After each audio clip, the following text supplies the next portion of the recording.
મારું નામ જયશ્રી દરજી. મારી ઉંમર 54 વર્ષ છે. અમે ઘાટલોડિયા અમદાવાદમાં રહીએ છીએ. અમારું વતન ચિલોડા સાદરા છે. મારું નામ મહેશ દરજી છે અને આ મારા વાઈફ છે. અમારા વાઈફ જયશ્રીબેન દરજી છે. મને સાયોટિકાનો પ્રોબ્લેમ હતો. છેલ્લા 1.5 વર્ષથી બહુ જ હેરાન થતી હતી.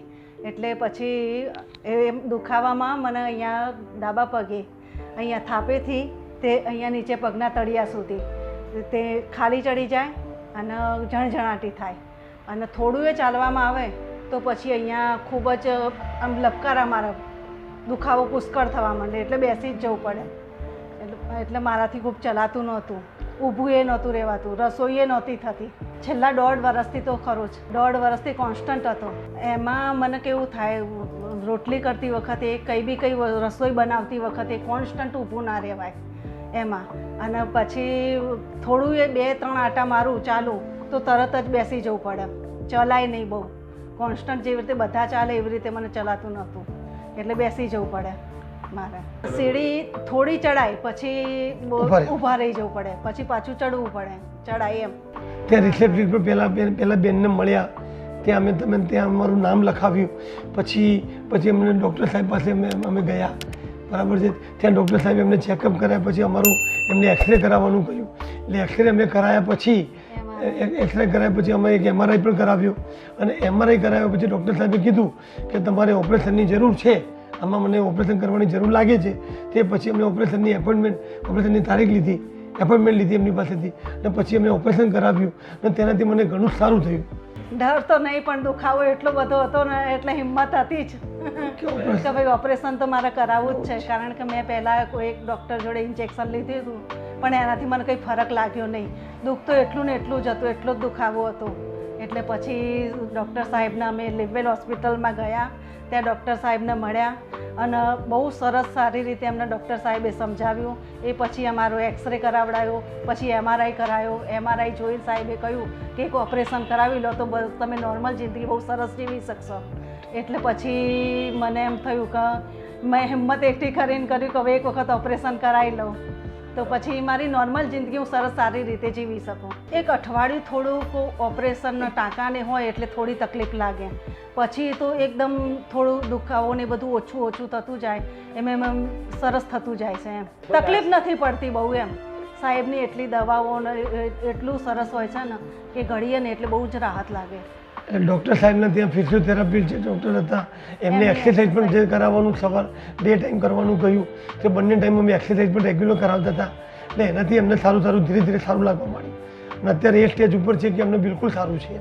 બીજા મહિનાથી અમને સારું લાગવા માંડ્યું. હું ઊભી રહી શકું, ગમે એટલી વાર મારું ઊભું રહેવું હોય તો ઊભી રહી શકું. પહેલાંની જેમ નહીં કે દુખ્યું એટલે મારે બેસી જ જવું પડશે.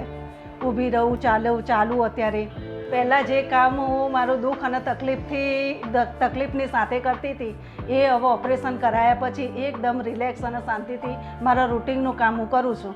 હવે હું સીડીઓ પણ ચડી શકું, ચાલી પણ શકું, શાકભાજી પણ લેવા જઈ શકું, એક્ટિવા પણ મારું ચલાવી શકું છું.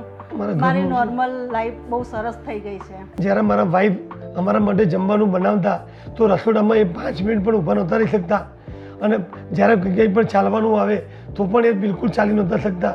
કે જે અમે ઓપરેશન કરાયા પછી અત્યારે એ ઘરની રસોઈ અને ઘરનું બધું જ કામ અત્યારે એ એકલા કરી શકે છે. એ ઓપરેશન થયા પછી એટલું સારું એમને જાણવા મળી ગયા. જ્યારે મારા વાઈફને એડમિટ કર્યા હતા એ પછી મને હોસ્પિટલનો સપોર્ટ સારામાં સારો મળ્યો. મારી બધી જરૂરિયાતો ત્યાં પૂરી થયેલી હતી. અમે જ્યારે બી કહીએ ત્યારે સ્ટાફ તરત જ ત્યાં હાજર રહેતો હતો અને સ્ટાફનું નેચર વાઇઝ બધા સારા હતા. હું જ્યારે બી મારા વાઈફને ડૉક્ટર સાહેબ પાસે લઈ ગયો ત્યારે મને પહેલાં એમ જ હતું કે આનું ઓપરેશન મારે કરાવવું પડશે. પણ પહેલાં મને સાહેબે એમ કીધું કે આપણે દવાથી એક પ્રયત્ન કરીએ, જો દવાથી એમને મટી જતું હશે તો ઘણું સારું છે. પણ મારા વાઈફનો જરા પ્રોબ્લેમ થોડોક વધારે હતો તો એમને 1 મહિનાની તો અમે દવા કરી પણ એનાથી એમને સારું ના લાગ્યું. પછી ડૉક્ટર સાહેબે કીધું કે હવે આપણે એક સ્ટેપ આપણે આ લઈએ કે એમને ઓપરેશન જેવું છે, સર્જરી જેવું, તો આપણે કરાવી લઈએ તો એમનાથી એમને પહેલાં જેવી રૂટીન જિંદગી એમને લાઈફ જીવવા માટે મળશે. એ પછી અમે ઘરે આવીને એક નિર્ણય લીધો અને તરત જ પછી અમે ઓપરેશન કરવાની તારીખ લીધી સાહેબ પાસેથી અને આપણે ઓપરેશન કરાવ્યું અને અત્યારે અમને 100% સારું છે. અત્યારની ટેકનોલોજી પ્રમાણે અત્યારે આવી પણ કોઈ પણ તકલીફ હોય તો એક વખત પહેલાં ડૉક્ટર સાહેબ જોડે જવું જોઈએ અને આમાં કોઈ ગભરાવાની કોઈ જરૂર નથી. સૌ બધાને એવું હોય છે અત્યારે કે પહેલું ઓપરેશન સાહેબ કરી નાખશે, પણ એવું અત્યારે આ સાહેબ પાસે એવું છે જ નહીં. આ પહેલાં સાહેબ તમને ચેકઅપ કરશે, એમને જરૂર લાગશે તો જ ઓપરેશન કરશે, બાકી ઓપરેશન જલ્દી કરતા પણ નથી. જેમને પણ આમના જેવી તકલીફ હોય તો એમણે એક વખત ડૉક્ટર સાહેબની એપોઇન્ટમેન્ટ મુલાકાત લેવી જોઈએ અને ત્યાંથી તમને એડવાઇસ મળશે અને સાચું માર્ગદર્શન ત્યાંથી તમને મળશે. મારે અંશે અમને હવે 100% સારું છે. 100%. એક વખત તો અવશ્ય મુલાકાત લેવી જોઈએ. એ જેને પણ આવી તકલીફ છે એમને એક વખત તો અવશ્ય મુલાકાત લેવી જોઈએ. મારા વાઈફને આ ઓપરેશન કરાયા પછી ઘણું જ સારું થઈ ગયું. એ પછી મેં ડૉક્ટર સાહેબને ત્યાં 2 પેશન્ટ મોકલેલા હતા, પણ એમને પણ એમની દવાથી સારું થઈ ગયું છે. હું ડૉક્ટર હિતેશભાઈ પટેલનો ઘણો જ આભારી છું કે જે મારા વાઈફને પણ એમણે ઘણું સારું કરી દીધું અને એમના સ્ટાફનો પણ કોઓપરેટિંગ નેચર બહુ સરસ જ હતો અને બધાનો ખૂબ ખૂબ આભારી છું. ડૉક્ટર સાહેબે મારા ઓપરેશન કરીને અને મને જે નવી જિંદગી આપી છે એના માટે ખૂબ ખૂબ આભારી ખૂબ ખૂબ આભાર. નાઉ આઈ એમ લીવ વેલ.